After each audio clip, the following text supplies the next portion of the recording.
অডিয়েন্সকে জানাই অশেষ ধন্যবাদ। আর এই নেগেটিভ হয়ে মানে খারাপ হয়ে পুরস্কার পাওয়া এটা কিন্তু সত্যি একটা অদ্ভুত ব্যাপার। হ্যাঁ, আচ্ছা আমাকে এখানে আমি কি একটু গুড নিউজ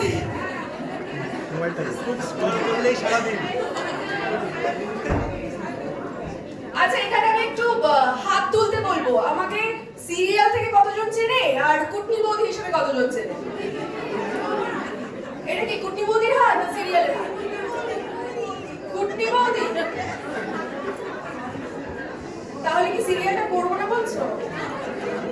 আমি কিন্তু পুরস্কারটা পাচ্ছি সিরিয়াল থেকে। হ্যাঁ, দুটোই করবো তো? তাহলে আমি রিয়েল লাইফ আর রিল লাইফ দুটো জায়গাটাই কি কুটনামি করবো, না রিয়েল লাইফে যেটা আছে সেটা ঠিক থাকবো, যেটা আছে সেটা ইচ্ছে? যাই হোক, তো সকলকে অশেষ ধন্যবাদ এরকম একটা সন্ধ্যে এখানে আসার জন্য, আর আমাকে এইভাবে পুরস্কৃত করার জন্য। এইভাবে দেখতে থাকুন আর ভালোবাসতে থাকুন। Thank you.